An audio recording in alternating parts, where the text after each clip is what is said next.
Pero también me voy a referir a algunas restricciones externas, el neodependentismo y neocolonialismo que tenemos que enfrentar para el desarrollo y de cual no se habla mucho, pareciera que no existiera. Sin embargo, resulta igual de importante los efectos producidos por asimetrías globales. La geopolítica mundial condiciona el cambio estructural de los países en vías de desarrollo, que se constituyen en verdaderas restricciones externas para alcanzar nuestro buen vivir. Esto fue considerado explícitamente y por primera vez a nivel teórico y como propuesta de desarrollo por la Escuela Estructuralista Latinoamericana, donde Raúl Prebisch incluyó conceptos como el intercambio desigual expresado en el deterioro de los términos de intercambio, análisis político, intercambio desigual, todo lo cual derivó en una estrategia de industrialización sustitutiva de importaciones, estrategia correcta, mal aplicada, pues esa estrategia, de hecho, podríamos decir que se inició en Alemania, y ni en Alemania, en Estados Unidos, porque Friedrich List, al cual se lo pone como autor de toda esta teoría de la industria infantil, la aprendió de Alexander Hamilton en Estados Unidos. Estrategia correcta, mal aplicada, con eso se han desarrollado Alemania, Japón, la mayoría de países hoy industrializados. Fue la primera vez que se realiza ese análisis político y de restricciones externas. Pero hoy continúan esas restricciones externas. Hoy existe una nueva e injusta división internacional del trabajo. Qué bueno que sería que CEPAL profundizara en aquellos tópicos. Si antes los países subdesarrollados producíamos materias primas y los países hegemónicos bienes industriales de alto valor agregado, ahora esta división se expresa a través de países desarrollados que generan conocimiento, que privatizan, y los países pobres generando bienes ambientales de libre acceso. Un bien público es el que no tiene capacidad técnica de exclusión y no tiene rivalidad en el consumo. Puedo acceder a ese bien y que yo lo utilice, ver un paisaje, yo lo puedo ver y ustedes también lo pueden ver. No hay rivalidad en el consumo, no impide que el otro lo disfrute. Que yo disfrute ese bien no impide que el otro lo disfrute. El conocimiento en general es un bien público. Es decir, técnicamente hablando, es muy difícil la exclusión. Lo más fácil es copiar un software. No se lo copia, ¿por qué? Porque está patentado. Barreras institucionales, hay que pagar regalías. Y uno puede ser sancionado. Barreras institucionales. Por otro lado, si yo utilizo el software, no impido que alguien más lo utilice, lo disfrute. Es decir, no hay rivalidad en el consumo. Privatizar un bien público, llámese conocimiento, lo que fuera, a través de medidas institucionales como las patentes en este caso, es perjudicial, es ineficiente socialmente hablando. Porque si no hay rivalidad en el consumo, mientras mayor cantidad de gente disfrute de ese bien ya creado, es decir, no se necesita costo adicional para que alguien más se beneficie del bien, mientras más gente lo disfrute, mayor será el bienestar social. Esta es una de las famosas fallas de mercado y un ejemplo dramático de la privatización del conocimiento y la exclusión forzada es, por ejemplo, el alto costo de ciertas medicinas que puede ser la diferencia entre la vida y la muerte. Y ese principio aparentemente pragmático de la privatización del conocimiento, supuestamente para incentivos que se genere, para que se genere más conocimiento, además de su ineficiencia social, no es otra cosa que el sometimiento de los seres humanos al capital. Hay maneras más eficientes de incentivar la producción de conocimiento que privatizarlo. Una alternativa, por ejemplo, es una mayor participación de la academia y del mismo sector público. Otra alternativa es que el Estado compense la creación del conocimiento de firmas privadas con fines de lucro. Se le repone su inversión, se le da una justa ganancia y de ahí poner ese bien, en mi ejemplo de medicina, en el ejemplo de software, al servicio de la mayor cantidad de personas. Y eso es mucho más eficiente socialmente hablando. El gran problema de todas estas alternativas es que contradicen los fundamentalismos ideológicos y el imperio del capital. Pero mientras que son principalmente los países ricos los que producen conocimiento, nuestros países también producen bienes públicos, al menos los países de la cuenca amazónica, pero son bienes públicos ambientales. Pero en este caso, por todo el aire puro que genera la selva amazónica, pulmón del planeta sin el cual la vida humana sufriría un grave deterioro, los países de la cuenca amazónica no recibimos ninguna compensación, mientras que a su vez los mayores contaminadores globales no pagan absolutamente nada por consumir nuestros bienes ambientales. Y se cree algunas veces que la producción, la generación de bienes ambientales no tiene costo. La realidad es que esa generación puede ser muy costosa. No en cuanto a costos directos, sino en lo que los economistas llamamos, y es el costo relevante, el costo de oportunidad, lo que dejamos de ganar por mantener o generar ese bien. Hoy muchos exigen, por ejemplo, dicho sea de paso sin ninguna solvencia moral, que no se explote el petróleo de la Amazonía. Pero eso implica un costo inmenso por los ingresos no recibidos y por cada día que transcurre con un niño sin escuela, una comunidad sin agua potable o gente muriendo por enfermedades perfectamente evitables, verdaderas patologías de la miseria. Esta, querida Alicia, es la nueva División Internacional del Trabajo. Y queridos jóvenes, también es un problema político de relaciones de poder a nivel internacional. No hay nada que lo justifique, solo el poder. Para ilustrar esto, permítanme poner un ejemplo extremo entre comillas, porque no es tan extremo.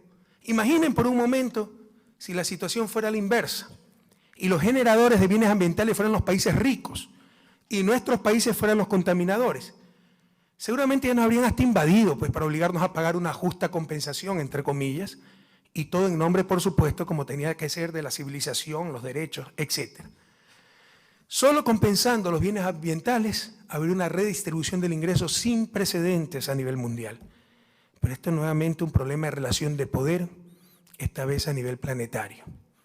Los grandes contaminadores no firman Kioto, pero en nuestros países hay cárcel si no pagas regalías por un producto patentado. Dicho sea de paso, la cárcel por regalías es lo más cercano a la cárcel por deuda. Ya eliminamos cárcel por regalías y nos quieren sancionar en OMC a todo nivel, ¿verdad? Esas son las soberanías limitadas de nuestros países. Pero lo más triste es que muchas veces los mismos países pobres participan con entusiasmo en estos mecanismos tan injustos y ni siquiera entendemos los instrumentos que se utilizan para mantenernos en el rol asignado por esta nueva división del trabajo. Por ejemplo, como manifiesta nuestro querido amigo Álvaro García Linera, vicepresidente boliviano y uno de los más grandes pensadores, en mi criterio, más grandes pensadores latinoamericanos en nuestro tiempo, cito, varias ONGs no son realmente organizaciones no gubernamentales, sino organizaciones de otros gobiernos en nuestro territorio y el vehículo de la introducción de un tipo de ambientalismo colonial que relega a los pueblos indígenas al papel de cuidadores del bosque amazónico. Cierro cita. Invirtiendo en talento humano, ciencia, tecnología e impulsando la innovación, superaremos de forma inteligente, humana, soberana la economía extractivista, sin el absurdo de rechazar el aprovechamiento de nuestros recursos naturales y ser mendigos sentados en costales de oro, y sin someternos a esa injusta nueva división internacional de trabajo que nos quieren imponer. Somos perfectamente conscientes de nuestras limitaciones como un país pequeño, y ya vamos a hablar de eso también, y que no podemos cambiar un injusto orden mundial, pero tampoco vamos a aceptar pasivamente el papel que se nos ha asignado en la nueva división internacional del trabajo. Pero lamentablemente, históricas instancias de derechos humanos también se han convertido en instrumentos políticos de persecución de gobiernos progresistas y restricciones externas para nuestro desarrollo. Se están discutiendo las reformas a la Comisión Interamericana de Derechos Humanos, la cual está totalmente dominada por países hegemónicos, por el ONGismo más infantil, que cree que el único poder que puede atentar a los derechos humanos es el Estado, cuando cualquier poder puede atentar a los derechos humanos, el poder económico, la farmacéutica, por ejemplo, que por su rentabilidad condenan a la muerte a los pobres que no pueden comprar medicina para salvar sus vidas. Los medios de comunicación, el poder mediático, que atentan contra los derechos humanos a la reputación, intimidad, prestigio de las personas. Poderes extranjeros que pueden invadir, bloquear otros países. La primera pregunta que tendríamos que hacernos es, ¿por qué tenemos que discutir en Washington? ¿Cómo es posible que la sede de la Comisión Interamericana de Derechos Humanos se encuentre en un país, escúchenme bien, que no es Estado parte del Sistema Interamericano de Derechos Humanos? Porque no ha ratificado el Pacto de San José, sustento del sistema. Y de hecho, no ha firmado ninguno de los instrumentos interamericanos sobre derechos humanos. Hablemos de derechos humanos, con todo gusto. Por el caso de Julian Assange, que todos ustedes conocen, tuvimos que hacer un análisis exhaustivo de tratados internacionales e instrumentos sobre derechos humanos. Les puedo decir que los países que más hablan sobre la materia son los que en la práctica menos han firmado convenios vinculantes. Los que firmamos todo, Corte Penal Internacional, Pacto de San José y un largo etcétera, somos los países latinoamericanos. Muy bien por nosotros, lo hacemos por convicción, pero insisto, tampoco vamos a permitir ningún tipo de neocolonialismo. De igual manera, ¿cómo se puede sostener la irracionalidad de que la sede de la Organización de Estados Americanos esté en el país del criminal bloqueo a Cuba? Bloqueo que incumple abiertamente la Carta Interamericana Fundacional de la OEA. Bloqueo que ha sido condenado nada menos que 21 veces por las Naciones Unidas. La última condena de octubre de 2013, con el respaldo de 188 de los 193 países miembros de la ONU. El bloqueo constituye sin lugar a dudas el mayor atropello al derecho internacional, al derecho interamericano y a los derechos humanos en nuestro continente. Cabría preguntarse también para qué sirve la OEA si ni siquiera se pronuncia sobre problemas tan cruciales como el de las Islas Malvinas, islas tomadas por la fuerza argentina del siglo XIX, colonia británica al frente de las costas latinoamericanas y a más de 11.000 kilómetros de Londres. Segunda pregunta, ¿cómo es posible que la Comisión Interamericana de Derechos Humanos se financie casi en su totalidad por los países que no la reconocen, que no han ratificado el Pacto de San José? Es decir, no solo que tiene la sede en un país que no es parte del Sistema Interamericano de Derechos Humanos, sino que la financie. También financiada por estados observadores que no son parte de América, países europeos, asiáticos, y por organismos y supuestas fundaciones de cooperación internacional de esos mismos países. Es decir, en buen romance, pagan para controlar a los demás, porque ellos o no son parte del sistema o no lo reconocen. Entonces no están no se someten a decisiones vinculantes. ¿Hasta cuándo vamos a soportar tanta contradicción? Todos sabemos que el mundo es mundo. Aquel que financia impone las condiciones. Ya basta de tanta hipocresía. Todo esto, queridas amigas y amigos, no se trata de una coincidencia, peor aún de ingenuidad, sino que responde a una visión política, de doble moral, que se aplicó y aplica en nuestras regiones por décadas, cuando se nos consideraba el patio trasero de un imperio y no naciones soberanas, pero es una situación intolerable en la América Latina del siglo XXI. Y en esa Comisión Interamericana de Derechos Humanos cuentan con 8 relatorías, pero solo una, a diferencia de las otras 7, cuenta con financiamiento propio e informe propio. Adivinen cuál es. Es la Relatoría para la Libertad de Expresión. Financiamiento que viene básicamente de Estados Unidos, que no reconoce, como hemos mencionado, la Comisión y por lo tanto tampoco reconoce la Relatoría. Y en consecuencia no se somete a sus decisiones. Y también cuenta con financiamiento de la Unión Europea, que no es parte del sistema interamericano. Este financiamiento propio e informe independiente supone la supremacía del derecho a la libertad de expresión sobre otros derechos, como, digamos, el de las personas con discapacidades, porque también hay una relatoría para las personas con discapacidad. No se engañen, sencillamente demuestra la supremacía del capital detrás de las empresas dedicadas a la comunicación.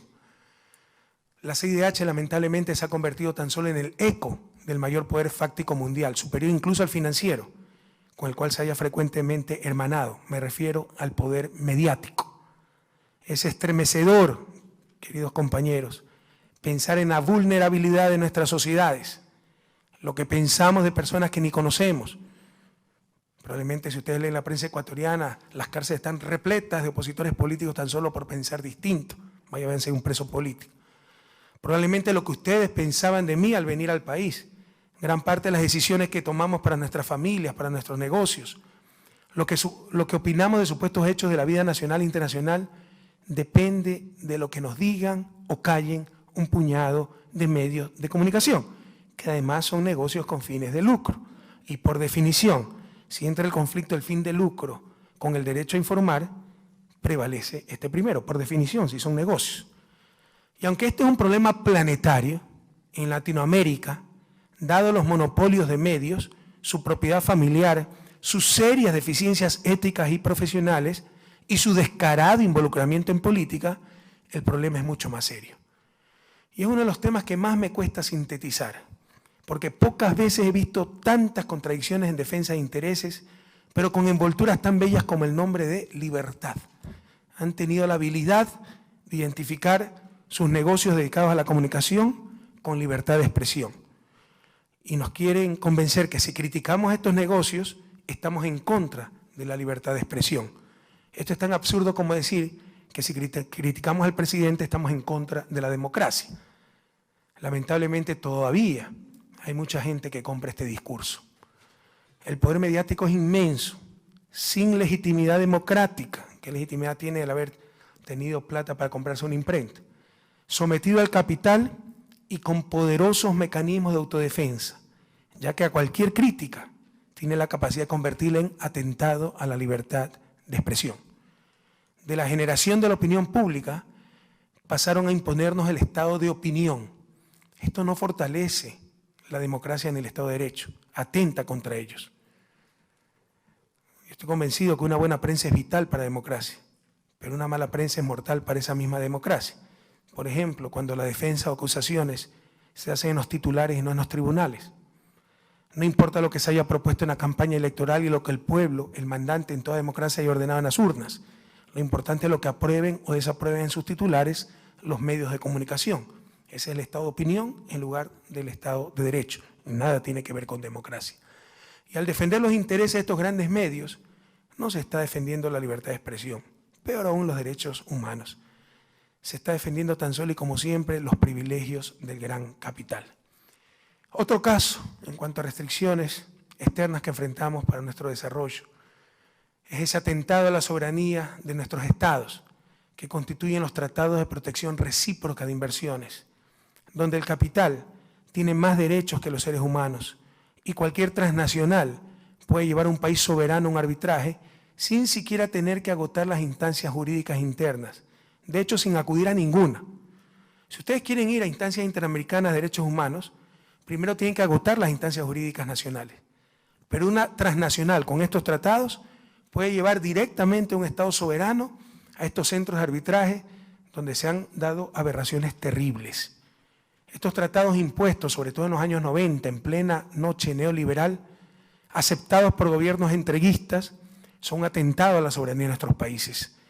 El informe publicado por la Transnational Institute y el Corporate Europe Observatory, titulado «Cuando la injusticia es negocio», señala que un pequeño grupo de estudios jurídicos, árbitros y especuladores financieros internacionales alimenta interesadamente un auge del arbitraje que se ha multiplicado 4 o 5 veces. Este es un informe europeo.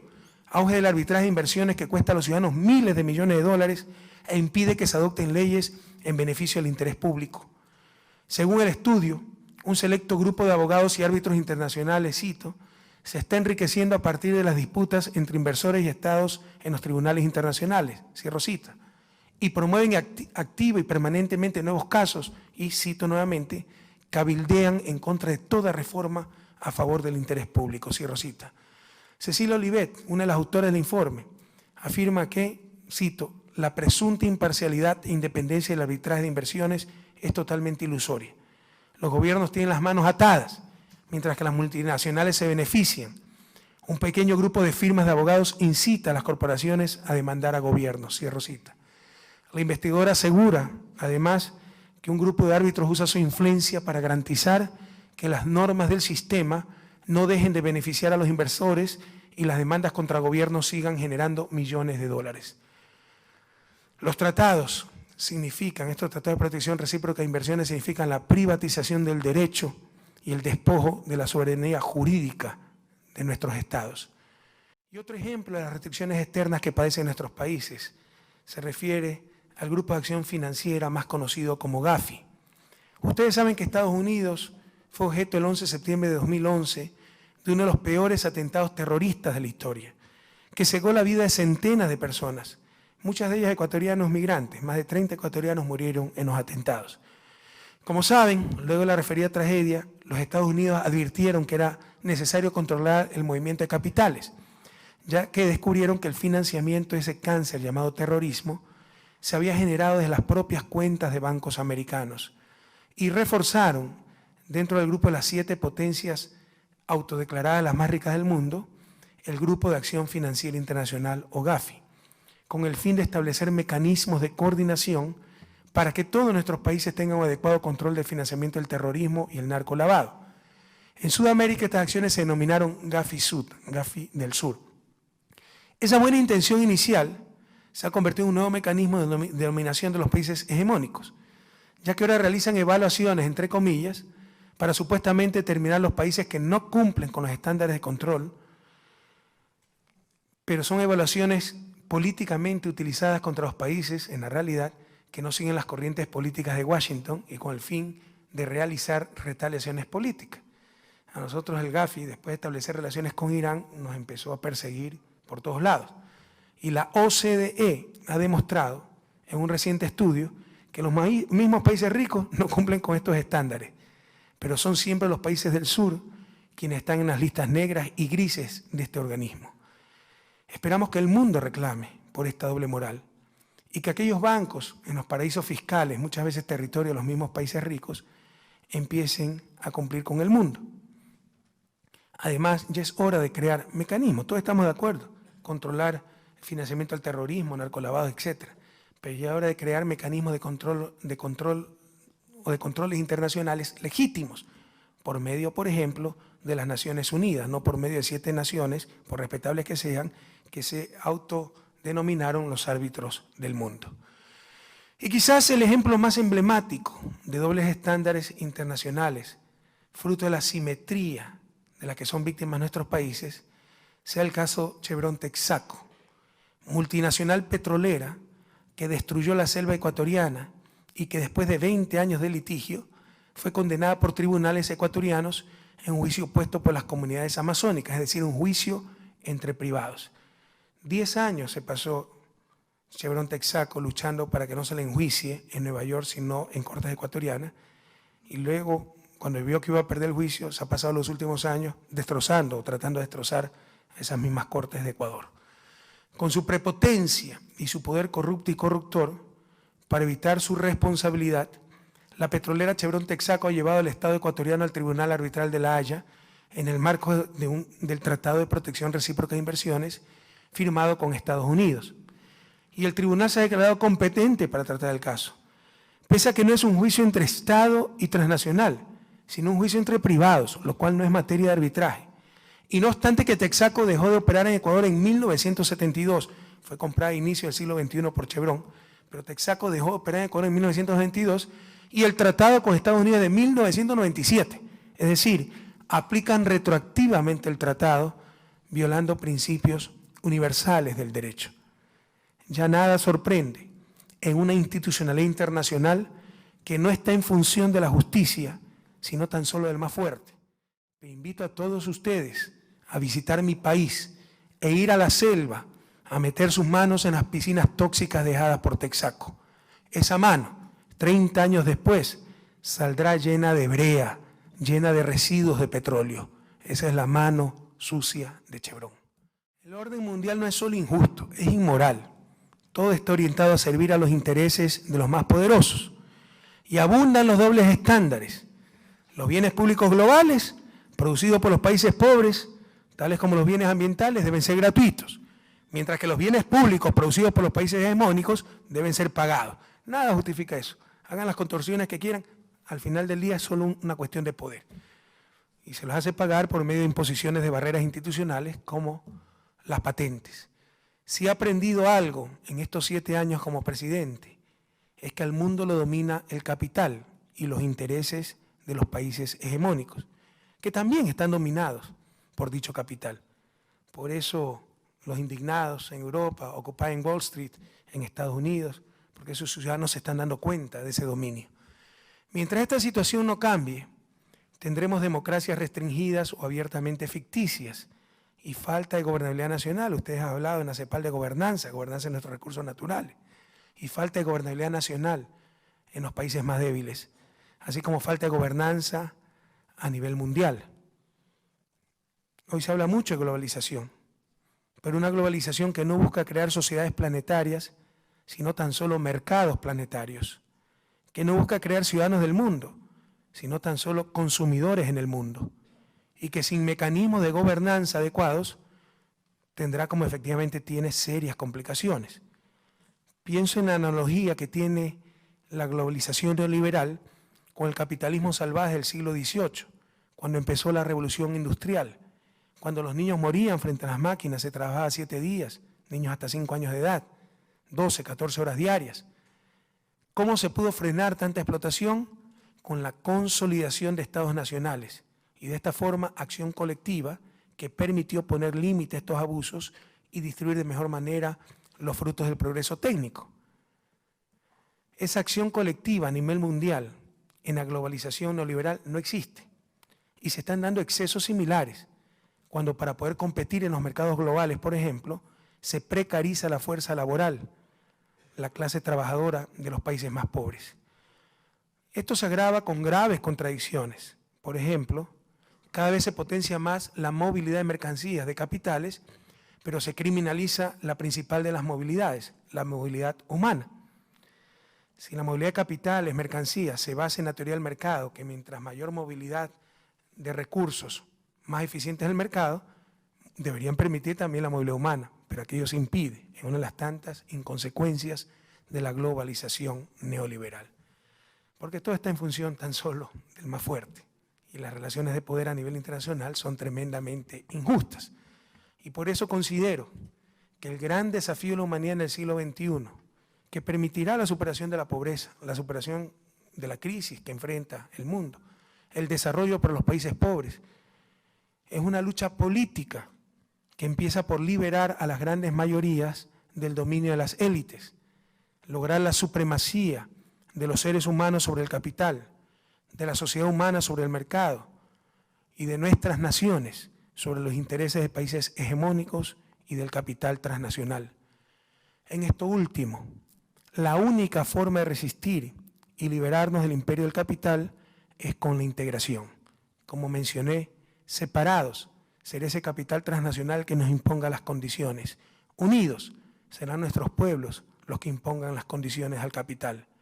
La patria grande, compañeros, ya no es solo un sueño de nuestros libertadores, sino la mejor y tal vez única manera de obtener nuestra segunda y definitiva independencia.